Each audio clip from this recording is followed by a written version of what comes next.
Nah, ini hanya untuk mempermudah nanti ketika pengisian blok kiri nanti kita isi dari ketiga blok ini memiliki saling keterkaitan gitu ya. Nah, kemudian ini. Nah, ada yang tahu nggak kira-kira kita kalau mengisi bisnis model kanvas itu yang mana dulu? Value proposition, Bu. Ya, value proposition. Oke. Ada yang beda nggak? Yang lainnya? Isinya. Customer segment. Oke. Ada yang lagi beda lagi nggak? Ada yang pernah ngisi beda lagi nggak selain itu? Bisa, Bu. Nggak bisa, oke ya. Betul ya, dua-duanya juga betul. Kalian bisa ngisi di value proposition dulu atau di customer segment dulu, boleh ya. Dua-duanya benar ya. Jadi yang penting tapi nggak langsung ke key activities ya. Jadi ke sebelah kiri dulu ya. Nah, di sini berbedanya akan teteh menentukan dulu topik, bukan topik ya.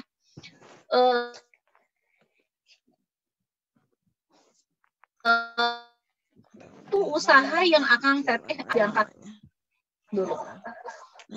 Ya, misalkan tadi yang sate kikil gitu ya. Nah, misalkan yang sate kikil, ambillah sate kikil. Oke. Kemudian lakukan observasi. Observasi sama Kang Teteh digali, misalkan Bapak usahanya udah berapa tahun, kemudian kemudian apakah omset per bulannya berapa, kemudian peningkatan omset setiap tahunnya berapa, pokoknya digali semuanya sama Kang Teteh ya. Kemudian ini dijualnya kemana gitu ya, hanya pasar ini atau di desa ini atau bagaimana, kemudian galilah informasi apa seperti apa nih usahanya, si produk ini tuh pengen menjadi seperti apa, kemudian ditanyalah pendapatannya itu dari mana saja, kemudian apakah melibatkan karyawan, kemudian berapa gaji karyawan. Iya, kenapa? Iya, iya kenapa? Berarti kalau suara saya kedengeran nggak? Terdengar, Bu. Oh iya, soalnya ada yang manggil. Terdengar tapi kadang sinyalnya. Ya, ya. Sinyalnya pasti ya. Kadang-kadang putus ya. Saya tidak tahu gitu.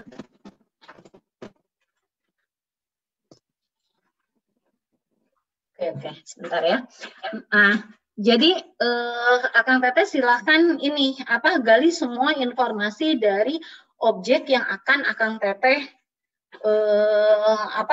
jadikan tema di dalam KKN ini gitu ya. Jadi semua informasinya observasi selengkap mungkin.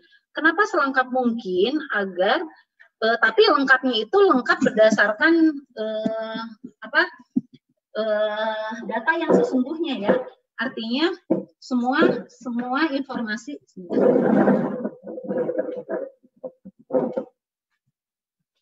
Ya.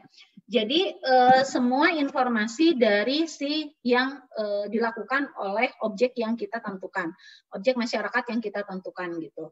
Kenapa? Karena disinilah kita ingin mengetahui apa yang menjadi letak bukan kesalahan ya, bahan renungan gitu ya untuk Akang Teteh jadikan apa strategi apa nih untuk meningkatkan objek yang sedang kita bidik gitu ya. Nah itu.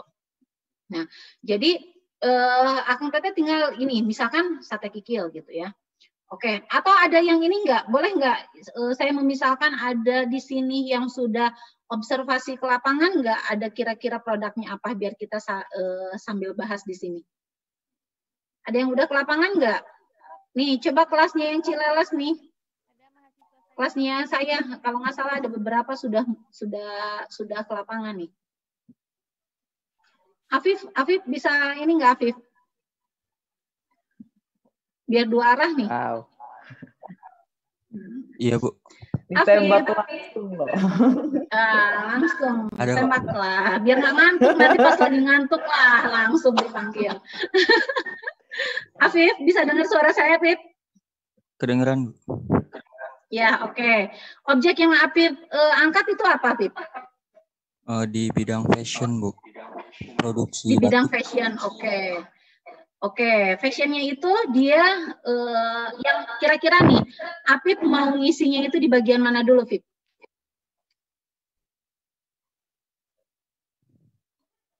Isi apa, Bu? Oh, ini. Ngisi, kalau untuk BMC ini. Sekarang penjualannya, jadi ini fashion itu ada di lingkungan Apip ya. Nah, jadi misalkan kita ambil fashion yang tadi di lingkungan Apip ya. Nah, ketika fashion itu diangkat, kemudian diisilah mulai dari value proposition. Boleh di customer segment dulu juga boleh. Kira-kira segmennya itu siapa? Nah, ditanyakan misalkan ke si ibunya atau bapak yang punya usaha ini, sebetulnya baju atau kerudung misalkan, atau baju yang dibuat ini untuk siapa? Oh, baju ini buat anak-anak karena ini leggingnya anak-anak, atau buat dewasa. Jadi kita bikin ada dua, ada yang buat remaja sama yang buat anak-anak. Oke, berarti customer segmennya itu kan akan tulis di situ anak-anak dan remaja. Nah, remajanya usia berapa? Di situ akan menggali lagi ukurannya yang berapa. Nah, oke, ukurannya itu ini. Ternyata kemudian dijualnya kemana aja? Nah, dijualnya kemana aja? Dituliskan di dalam channel. Oke, ternyata dijualnya itu ke A, ke pasar, kemana, ke Jatos atau kemana gitu ya, di sini ditulis. Oke, nah kemudian Ibu selama ini Ibu pernah ini enggak menjalin hubungan baik dengan konsumen? Gimana caranya agar konsumen itu tetap membeli? Nah, itu masuknya ke dalam customer relationship. Jadi customer relationship itu bagaimana caranya kita itu bisa menjalin hubungan baik dengan konsumen agar konsumen itu ketika sudah membeli satu kali dia mau membeli lagi. Atau ketika konsumen itu ada yang baru tertarik membeli produk kita gitu. Kira-kira apa kata ibunya tuh? Ah, nggak ada. Ah, oke. Berarti nggak bisa diisi kan? Oke. Udah, nggak usah diisi, nggak usah dipaksakan gitu ya. Udah, berarti ini bisa menjadi salah satu tema yang akan kita ambil, tapi jangan langsung ambil keputusan, biarkan saja dulu. Udah, oke. Berarti selama ini nggak pernah ini. Oke, channel udah ada value proposition-nya. Coba digali, Bu, menurut Ibu atau Bapak, apa kelebihan dari produk Ibu atau Bapak dibandingkan dengan legging yang sudah ada di pasaran? Terus jawabannya, kalau misalkan jawabannya, oh kalau legging yang kita itu ya ada ukurannya mulai dari S, M, XL sampai XL gitu ya. Kan kalau orang lain mah cuma XL doang. Nah, ini mah ada bukan triple lagi ya. Jadi ada sampai penta XL gitu. Nah, itu kan bisa menjadi kelebihan. Kenapa? Karena ternyata customer segmennya itu walaupun remaja sekarang itu tidak selamanya dia itu ukuran badannya itu ideal gitu ya. Ada juga yang obesitas. Nah, berarti kan itu menjadi satu kelebihan bahwa orang lain yang tidak memproduksi produk dia yang produk yang ukuran besar bisa beralih ke dia gitu. Nah, oke, bisa dimasukkan. Tapi kalau seandainya sama Kang Teteh ditanya, Ibu, Bapak kelebihan dari legging Bapak Ibu apa? Ah, duka atuh Neng, da kitu we sami jeung nu sanesna nu Ibu mah. Nah, berarti itu udah mulai masalah nih. Berarti value proposition-nya udah bisa dijadikan salah satu topik untuk kalian angkat. Ya. Oh, berarti oke, ini belum bisa diisi nih, ya. Oke, berarti nanti Akang Teteh ada punya dua topik nih, ada di sini, ada di value proposition, ada di customer relationship, ya. Oke, tapi kalau misalkan tadi alasannya dia sudah mengemukakan bisa ukurannya segala macam, nah berarti value proposition-nya nggak jadi permasalahan, permasalahannya itu cuma customer relationship doang, ya. Oke ya, Kang Teteh. Nah, ini yang pertama tadi diisi, kemudian yang kedua diisi, ini diisi, kemudian channelnya juga sudah diisi, value proposition-nya juga sudah diisi ya. Oke, nah kemudian Akang Teteh boleh diisi beranjak ke sebelah sini, boleh di sini dihabiskan dulu semua, boleh habiskan dulu di sini semua ya. Jadi revenue stream-nya apa kelebihan, apa revenue stream itu? Pendapatan apa yang akan diterima oleh si pemangku usaha. Nah, di sini di list. Ibu, Bapak, kira-kira dari usaha yang Ibu Bapak yang dijalani sekarang, pendapatan omset itu diperoleh dari mana aja? Oh, omsetnya itu hanya dapat dari jualan leggingnya aja. Oh, berarti dapat leggingnya aja. Tapi kalau dia bilang omsetnya itu dapat dari mana aja? Kita tuh selain jualan legging, kita juga jualan bahan. Kenapa jualan bahan? Karena kami juga misalkan jadi supplier untuk penjual-penjual legging yang retail kecil misalkan. Nah, berarti itu dimasukkan. Jadi, revenue stream ini Akang Teteh masukkan semua yang menjadi pemasukan. Semua yang menjadi omset. Masukkan di sini. Bisa 1, bisa 2, bisa 3, bisa 4, bahkan bisa 5 gitu ya. Kalau memang pemasukannya seperti itu. Banyak gitu ya, 5. Oke. Nah, setelah ini baru Akang Teteh isi ke key activities ya. Key activities itu apa? Aktivitas kunci. Aktivitas kunci itu apa?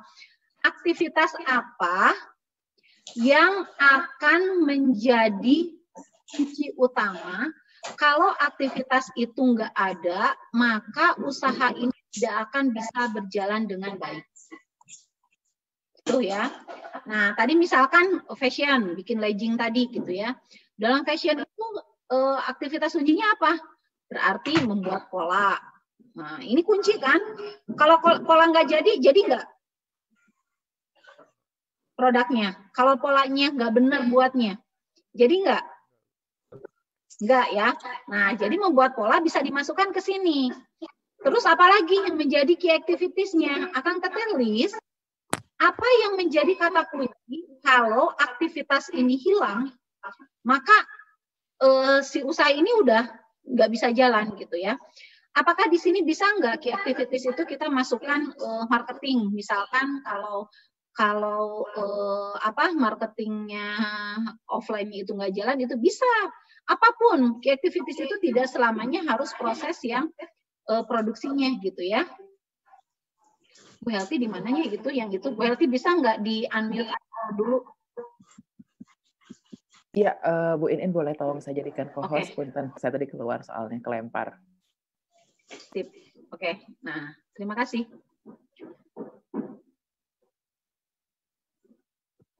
Oke, ya. Nah, udah ini lagi ya. Nah, jadi dari sini ada feedback ya. Jadi key activities itu semua yang menjadi kata kunci aktivitasnya ketika itu hilang, itu maka usaha yang lainnya juga dapat menghambat usaha yang lainnya gitu ya. Nah, key activities itu tidak selamanya harus aktivitas dari proses, tapi aktivitas semuanya, bisa aktivitasnya di marketingnya, bisa aktivitasnya pada penyediaan bahan baku, bisa aktivitasnya pada distribusi, ya pokoknya menjadi kunci. Nah, masukkan di sini. Ada nggak? Nah, kalau misalkan ini jarang menjadi satu permasalahan di masyarakat karena mereka juga hampir sebagian besar ya 99% di masyarakat itu dia sudah tahu bahwa kalau membuat legging ini kalau polanya jelek ya akan nggak jadi. Kalau misalkan nah paling di sini kalau pemasarannya itu kurang berkembang, nah ini usahanya tidak mau ini gitu ya. Jadi itu yang paling yang muncul. Nah, kemudian di sini ada key resource. Key resource ini adalah kata kunci sumber daya. Sumber daya itu nggak selamanya sumber daya manusia ya. Jadi sumber daya apapun. Bisa sumber daya bahan baku, alam, bahan baku, kemudian sumber daya manusia. Nah, key resource-nya itu apa? Untuk yang fashion tadi contohnya, berarti di sini perlu ada orang yang ahli khusus membuat pola. Jadi kalau nggak ada orang yang ahli khusus di dalam membuat pola, nah ini kita bisa menganalisa. Oh pantesan buatnya itu gitu-gitu aja. Resource-nya itu apa? Bapak apa aja? Ya buat pola aja. Punya ada yang keahlian lain nggak? Nggak. Nah menurut kalian ketika jawabannya seperti itu bisa dijadikan salah satu ide juga buat kalian.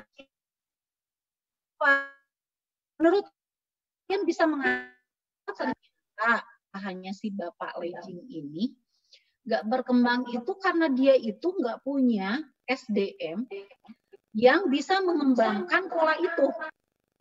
Jadi dia itu ternyata Ini ya, suara saya yang ini ya, Bu Helti. Iya Bu, agak nge-feedback ya. Putus-putus ya. Kalau putus-putus sih nggak, tapi ada agak feedback. Bentar. Apa ya? Tapi masih bisa terdengar dengan baik kok Bu. Oke. Sekarang udah. Nah, udah. Oke, lumayan. Nah, jadi di key resource ini kan, misalkan tadi aku sudah menganalisa bahwa ada Bapak itu ternyata SDM-nya itu cuma Bapak aja dan leggingnya itu nggak ada variasi lain. Kenapa? Ternyata si Bapak itu dia hanya punya pola jiplakan. Jadi dia mungkin beli pola ke orang, kemudian si pola, jadi Bapak itu hanya bisa memotong kalau sesuai, dan dia hanya bisa menjahit kain kalau sesuai dengan pola itu. Ketika dikasih pola yang lain, maka disuruh buat pola yang nggak bisa. Nah, ini bisa menjadi satu permasalahan ya. Angkat juga sama Kang Teteh. Berarti permasalahannya di resource-nya ini kurang nih SDM-nya. Atau yang menjadi key resource itu apa lagi? Nah, menjadi sumber dayanya itu apa lagi? Bisa alat masuk. Dia nggak punya mesin, misalkan mesin obras atau mesin apa atau mesin potong gitu ya. Kenapa? Itu yang yang dapat yang dapat mempengaruhi untuk berlangsungan dari keseluruhan si proses usaha itu ya. Nah, oke. Dari sini Akang Teteh baru berlari ke key partners. Key partners itu ini apa? Partners yang menjadi mitra kuncinya gitu ya. Nah, tapi bukan mitra kunci yang USA ya. Jadi mitra kuncinya artinya yang menjadi mitra yang memberikan dampak besar terhadap keberlangsungan usaha ini. Nah, mitra yang di sini bisa apa? Mitranya itu bisa diisi supplier bahan. Kemudian apalagi yang bisa dijadikan mitra di sini? Nah, Akang tadi kita untuk yang si passion ini punya potensi untuk dikembangkan menjadi ke produk unggulan di kabupatennya enggak. Nah, kalau misalkan butuh pengembangan di kabupatennya berarti gaitlah dinas pariwisata, perindustrian dan perdagangan, dinas UMKM ya. Jadi usahakan itu adalah ABCGM ya, akademik. Jadi ada akademiknya. Kenapa? Nah, akademiknya itu bisa Akang Teteh sebagai akademik di sini ya. Jadi bagaimana caranya si mitra kita itu dia punya poin ketika dia punya permasalahan itu dia bisa bertanya ke seseorang yang mempunyai teori yang cukup mumpuni gitu. Nah, jadi Akang Teteh bisa linkkan tuh yang menjadikan mitranya itu adalah Unpad gitu ya. Nah, tapi harus jelas ketika mitra dijadikan Unpad, ke siapa dia harus menghubungi ketika datang ke Unpad. Nah, jadi jangan cuma nulisin Unpad doang gitu ya. Nah, siapa? Kalau yang ke fashion berarti kan dia mungkin lebih ke bagaimana pengembangan usahanya. Nah, berarti ke orang yang misalkan dosen yang FEB, dosen di ADIS, atau dia kesulitan dalam pencatatan pembukuannya gitu ya. Nah, itu bisa dikomunikasikan. Nah, kemudian di sini ada government-nya. Kira-kira government-nya itu tadi ya, dinas-dinas terkait. Kira-kira mana nih? Nah, dinas UMKM. Nah, jadi ketika semua yang ada di key partner ini ditulis, bukan hanya sekedar tulisan aja, tapi justru inilah yang harus di-linkkan gitu ya. Jadi misalkan nih, usaha ini menurut Akang Teteh yang passion ini tuh dia punya potensi gitu. Nah, tapi dia nggak punya nih hubungan dengan UMKM, bahkan produknya tidak terdaftar di UMKM, bahkan untuk produknya aja dia tidak punya legalitas usaha gitu ya, untuk NIB pun nggak punya gitu. Nah, justru inilah Akang Teteh yang akan melingkannya, coba didaftarkan ke UMKM gitu ya, semuanya sekarang sudah bisa online, dibuatkan NIB-nya secara online gitu ya. Nah, jadi dilakukan oleh akang teteh ketika di partnernya ini tidak ada gitu ya. Nah, kemudian beralihlah ke cost structure. Di sini apa yang diisi? Di sini akang teteh merunut apa saja yang menjadi pengeluaran untuk biaya produksi. Semua dirunut. Ya, pengeluarannya itu apa aja?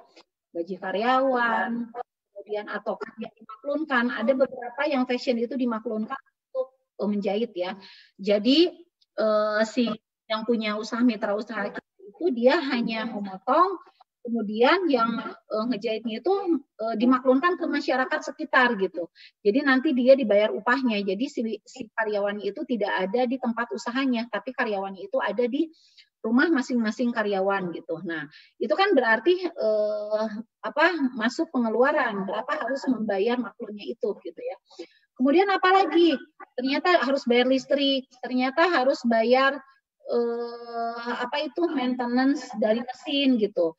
Nah, itu semua akan teteh masukkan ke dalam cost structure. Oke. Semua sudah diisi. Nah, barulah nanti akang teteh kira-kira nih ternyata ya, akang teteh itu sudah tahu setelah mengisi ini semua dan sudah mengobservasi di lapangan bahwa usahanya yang fashion yang si legging ini dia udah 10 tahun tuh nggak ada berkembang. Kemudian akang teteh itu udah tahu bahwa si leggingnya ini punya potensi nih karena dia punya value proposition gitu ya. Nah, yang menjadi masalahnya itu apa? Masalahnya itu pertama ada di channel, kedua masalahnya itu ada di relationship karena nggak bisa diisi nih. Channel bisa diisi tapi cuma satu, dijual ke pasar doang. Ya. Nah, berarti di dua ini bisa dijadikan ide oleh akang teteh masukkan ke dalam ragam kegiatan ini. Ya. Nah, berarti kalau misalkan masukannya itu kemana? Pengembangan startup. Berarti kalau pengembangan startup itu lebih ke dia bagaimana merubah manajemen dari usahanya gitu ya. Berarti yang dirubah mana? Kalau pengembangan startup berarti lebih ke key activities masalahnya dengan key resource. Ya. Nah, kemudian kalau peningkatan manajemen, nah ini di sini peningkatan manajemen usaha. Berarti lebih masalahnya itu di mana? Ada yang tahu nggak? Kalau kira-kira kita mengangkat peningkatan manajemen usaha, coba. Kira-kira letak masalahnya itu ada di icon yang mana nih? Ada di kolom yang mana?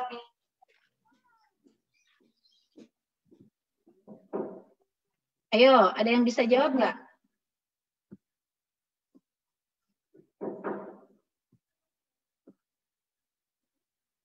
Komang, coba Komang nih.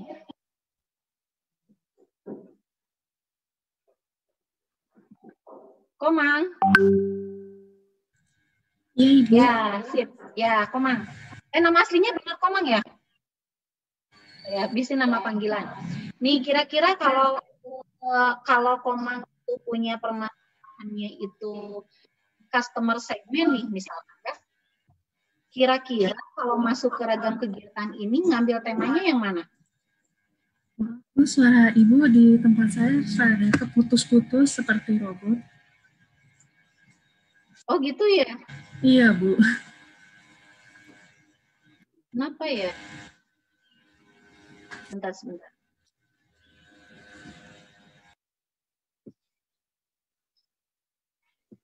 Oke, sekarang udah jelas belum Komang? Sudah lebih jelas, Bu. Oke, terima kasih Komang. Nah, kalau setelah Komang isi gitu ya ke dalam satu BMC ini, kemudian ternyata yang menjadi permasalahan itu customer segmennya. Jadi si legging itu ternyata ibu tuh jual legging itu untuk remaja, tapi dia jualnya misalkan di lokasi Asia misalnya, ya. Atau di pasarnya itu yang jarang terjangkau oleh remaja. Di pasar itu kan banyaknya ibu-ibu gitu ya. Nah, kira-kira topik yang akan Komang ambil dari tempat ini masuknya kemana? Kalau misalnya tentang permasalahan tempat penjualan, karena itu adalah penentuannya untuk leasing itu untuk remaja, menurut saya lebih masuk untuk pembuatan platform dan aplikasi jual beli secara daring, karena pada saat ini anak remaja lebih cocok untuk membeli barang-barang di internet dibanding. Oke, sip. Ya, terima kasih ya Komang ya. Ya, betul. Berarti kalau gitu customer segment ini ya berhubungan dengan mana nih yang ada di sini, Komang?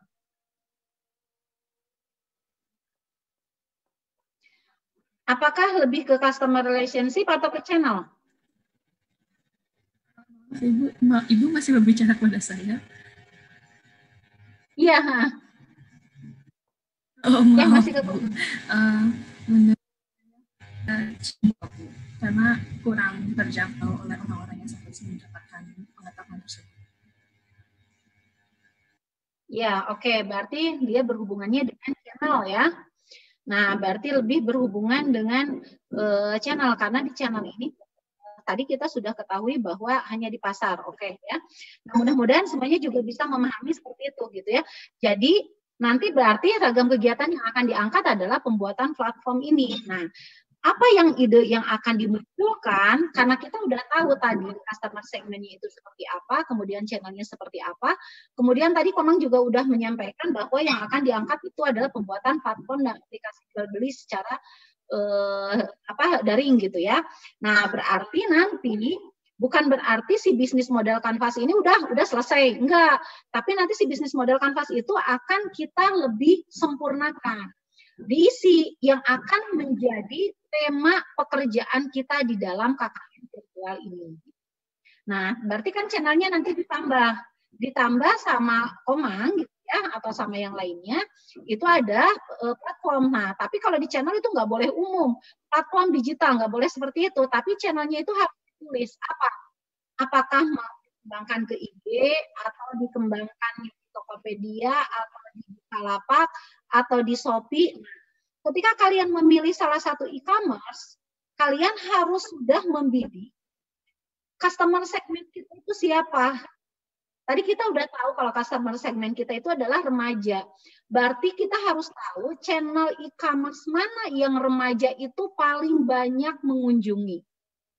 Jadi jangan sampai kita salah memilih e-commerce gitu. Kita udah tahu segmen pasarnya itu remaja, kita masukin ke e-commerce-nya itu yang isinya bapak-bapak gitu. Atau ibu-ibu yang biasa belanja gitu ya. Nah, dari situ nanti Akang Teteh akan punya bisa mengisi ke value proposition-nya juga. Ya, apakah jadi value proposition itu tidak selamanya kita itu kelebihan dari produk kita itu apa enggak. Jadi bisa dari kelebihannya itu teknik pemasarannya, apakah itu dari cara penyajiannya, cara pengemasannya, cara penyampaiannya, cara memberikan promosinya, bisa menjadi value proposition. Jadi nggak selamanya value proposition itu ada kelebihan dari produk kita, ya. Jadi bisa kelebihan apapun yang berbeda dengan produk lain yang sudah dijual di pasaran gitu. Itu ya. Jadi kalau misalkan nih kayak beberapa bulan yang lalu Ibu ngasih materi di pesantren gitu ya. Ketika apa yang menjadi lebih dari Bapak? Dia mengisinya bahwa ketika memberi makanan setiap hasil penjualannya itu disodakohkan menjadi, nah itu dia kelebihan dari produk dia itu seperti itu, dan justru itu yang menjadikan umat muslim itu banyak yang beli. Kenapa? Karena sekalian beramal gitu. Nah, seperti itu ya. Jadi tidak selamanya value proposition itu adalah kelebihan dari produk kita. Jadi ketika kita mengambil satu tema tadi yang pembuatan platform ini, maka secara tidak langsung Akang Teteh bisa menyempurnakan pengisian channel, bisa menyempurnakan pengisian dari value proposition. Kemudian Akang Teteh juga bisa melengkapi dari key activities-nya juga bisa ya. Dari key resource-nya juga bisa. Jadi misalkan nih Kang Teteh itu melihat bahwa si usahanya ini, si bapaknya itu sebetulnya keterampilannya itu ada, SDM-nya itu kompeten untuk dia bisa menggali lagi. Nah, berarti kan Akang Teteh ajarkan di sini key resource-nya itu misalkan mempelajari pola itu dari Pinterest gitu ya. Kemudian atau misalkan dari Google, carinya seperti apa gitu ya, kemudian diajarkan, dan yang menjadikan nanti menambah lagi value proposition bahwa si produknya itu, leggingnya itu lebih beraneka ragam gitu ya. Nah, jadi dari cuman ini, nah di sini dari yang tadi cuman pengembangan digital, platform secara daring, Akang Teteh bisa menyempurnakan key partner. Kenapa? Tambah media e-commerce-nya, siapa yang menjadi partner di sini? Apakah Tokopedia, Bukalapak, IG, Facebook atau apa gitu ya? Ini masuk di sini gitu ya. Nah, jadi satu masalah yang tadi dihadapi, kemudian memunculkan satu tema, maka Akang Teteh bisa menyempurnakan semuanya terisi, dan apa yang diisi sama Akang Teteh nanti dikasih warna yang berbeda, bahwa ini adalah salah satu tambahan gitu, tambahan, dan yang kedepannya selama 1 bulan ini yang akan dikerjakan oleh Akang Teteh. Ya, oke, mungkin bisa difahami nggak?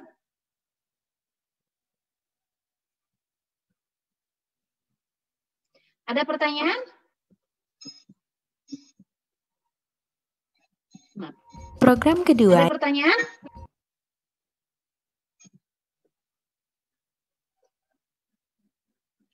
Oke, kalau Farhan coba. Bu Helti, saya masih ada waktu kan?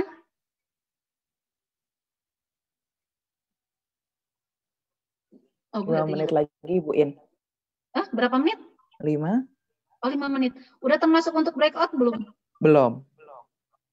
Oh, udah. Oh, belum ya? Berarti breakout Belum. ada waktu sendiri ya? Ya. Oke, sip. Farhan. Farhan bisa dengar suara saya nggak, Farhan? Farhan Pradana. Oh, jangan-jangan ini dosen lagi. Bukan ya, mudah-mudahan. Farhan. Oh, Kang Farhan. Ya, oke. Ibu. Ya, Kang Farhan. Kang Farhan, ini dapatnya temanya tentang apa nih KKN-nya? Tentang pengembangan marketing panel, Bu. Oke, tentang pengembangan marketing online. Sudah melakukan observasi belum, Kang Farhan? Belum, Bu.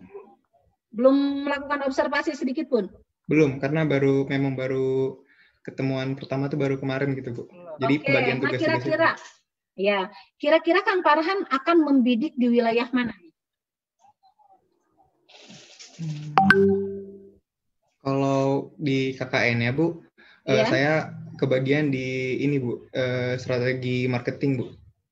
Ya, strategi marketing kan untuk tahap pertama itu akan menentukan satu ini ya, kayak UMKM lah atau usaha apa gitu ya, menentukan itu dulu. Nah, kira-kira Kang Farhan yang akan Kang Farhan dijadikan objek mau dari mana nih? Apakah di lingkungan sekitar atau tema PPM-nya dosen atau mau usaha Kang Farhan sendiri atau gimana? Sejauh ini kalau di pikir-pikir, Bu, dari lingkungan sekitar, Bu. Di lingkungan sekitar ya. Kira-kira menurut Kang Farhan kenapa mau mengambil di lingkungan sekitar? Karena kalau menurut saya pribadi, kalau dari bisnis saya belum memiliki bisnis. Kalau dari lingkungan sekitar, hal tersebut sudah seringkali saya lihat gitu, Bu. Saya tatap langsung gitu. Jadi pergerakan bisnisnya atau maupun bentuk produk-produknya itu sering saya lihat. Jadinya memudahkan saya juga ketika melihat di lingkungan sekitar. Oke. Kang Farhan boleh bertanya lagi ya. Selain tujuannya untuk memudahkan, kira-kira ada nggak tujuan lain Kang Farhan itu ngambilnya itu unit usaha atau pelaku usaha yang ada di lingkungan sekitar Kang Farhan?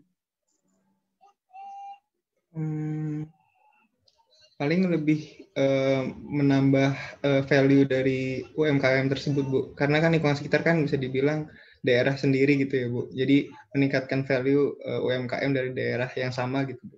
Oke nih. Berarti Kang Farhan nih sekarang punya 1 poin ya. Punya 1 poin empati di lingkungan. Nah, ini udah satu poin bagus ya.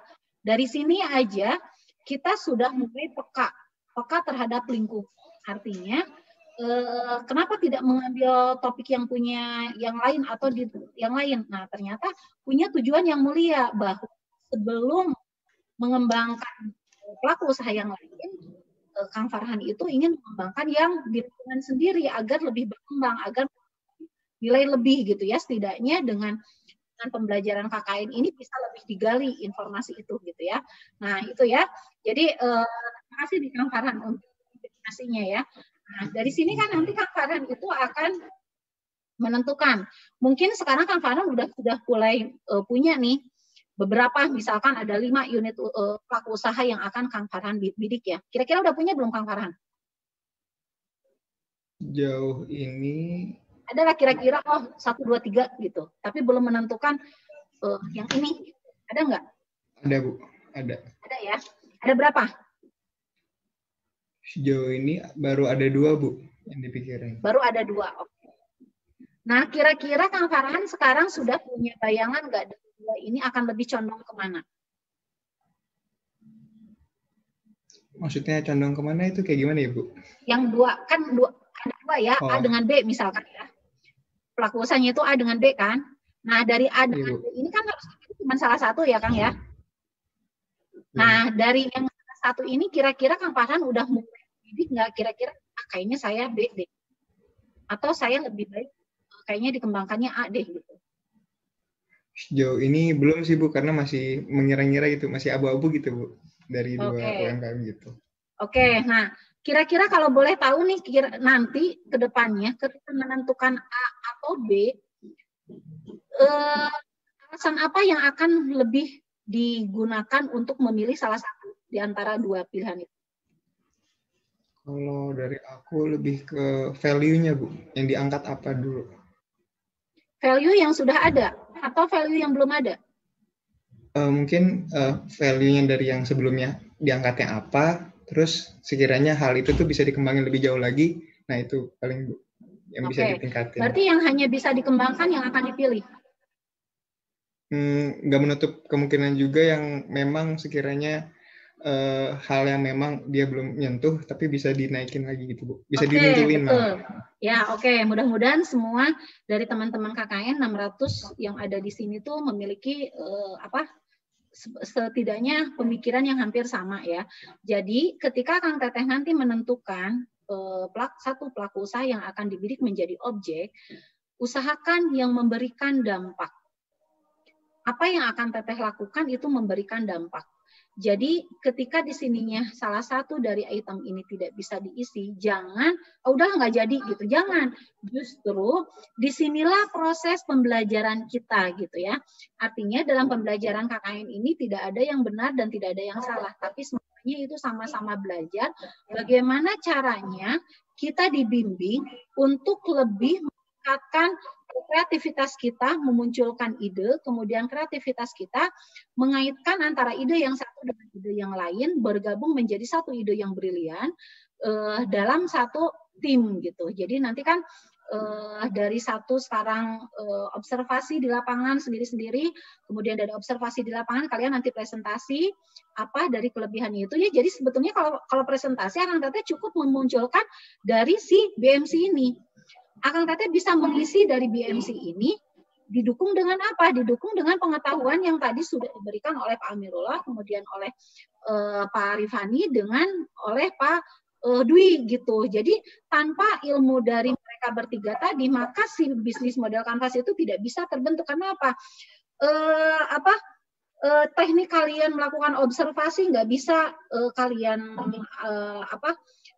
isi ini kalau kalian tidak tahu teknik melakukan observasi seperti apa, kemudian kalian punya ide untuk punya keterampilan memunculkan ide, kemudian mengaitkan ide satu dengan ide yang lain dari latar belakang yang sebelumnya nggak ada, kalian akan kesulitan untuk mengisi ini gitu ya.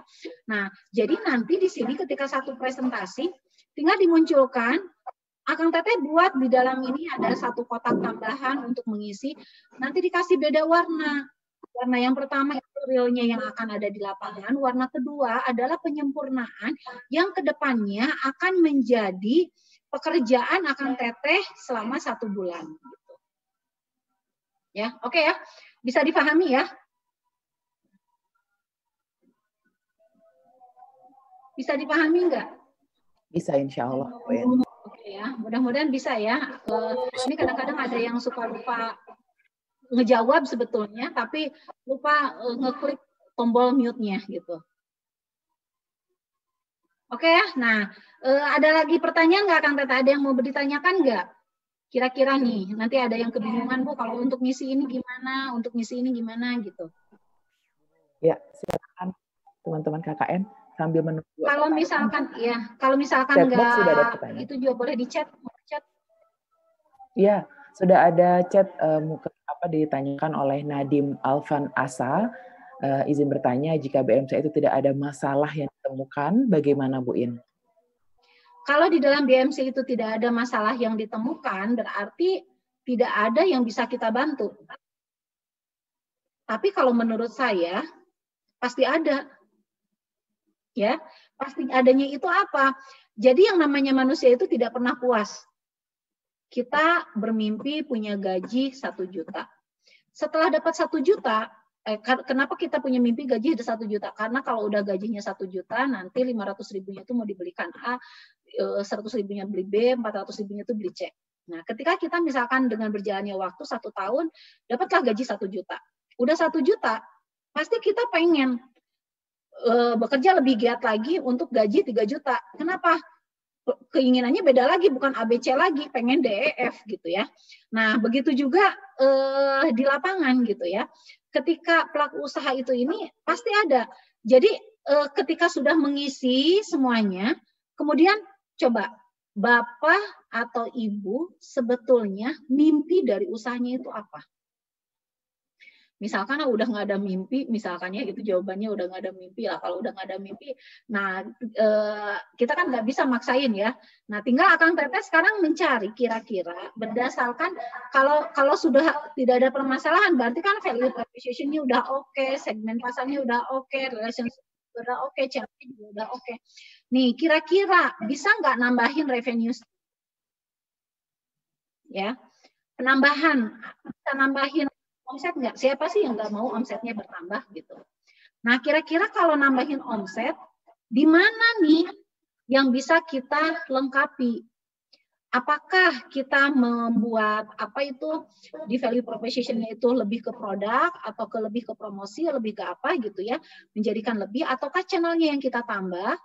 Atau kita tambah key partners-nya gitu ya? Tambah relasi kita yang tadinya misalkan tadi fashion legging tadi ya, yang ke legging tadi ternyata jualannya di pasar. Nah, tambah key partners-nya itu mana? Pesantren misalkan. Kenapa? Karena hampir 99% perempuan santri yang ada di pesantren itu pakai legging. Ya, jualah ke sana gitu ya. Dengan kalau satu kali penjualan dia bisa membeli 100 sampai 1000 pieces gitu kan, itu harganya bisa turun. Bikinlah customer relationship. Apakah harganya ada harga reseller ataukah ada program. Ada programnya itu seperti apa? Misalkan nih, Akang Teteh itu sudah tahu nih harga pokok penjualannya itu si produk itu sebetulnya 6.000. Nah, dijualnya itu 12.000. Nah, 12.000 itu kalau misalkan kita udah tahu kan HPP-nya itu udah termasuk biaya produksi, biaya gaji karyawan, segala macam itu udah dijumlahkan 6.000 misalkan. Dijual 12.000. Kemudian ada apa itu harga reseller. Harga reseller itu sebetulnya Kang Teteh itu sudah menerapkan di si pelaku usahanya itu sudah menerapkan di reseller yang pasar biasa itu misalkan harganya itu jadi 10.000, hanya membeli 1 kodi. Ya, hanya membeli 1 kodi. Nah, kemudian Akang Teteh melakukan key partners-nya itu dengan pesantren yang besar, misalkan yang santrinya itu ada 15. Ya, berarti dia bisa membeli santri putrinya itu misalkan sekitar 10.000 lah atau 5.000 lah. 5.000 berarti dia bisa membeli minimal 1 tahun itu dimasukkan ke dalam baju paket seragam itu 5.000 pieces atau satu orang itu 3 berarti 15.000 buah ya. 15.000 buah. Nah, Akang Teteh sebetulnya bisa membuat harga resellernya itu sama dengan pasar. Tetapi apa yang bisa Akang Teteh sarankan?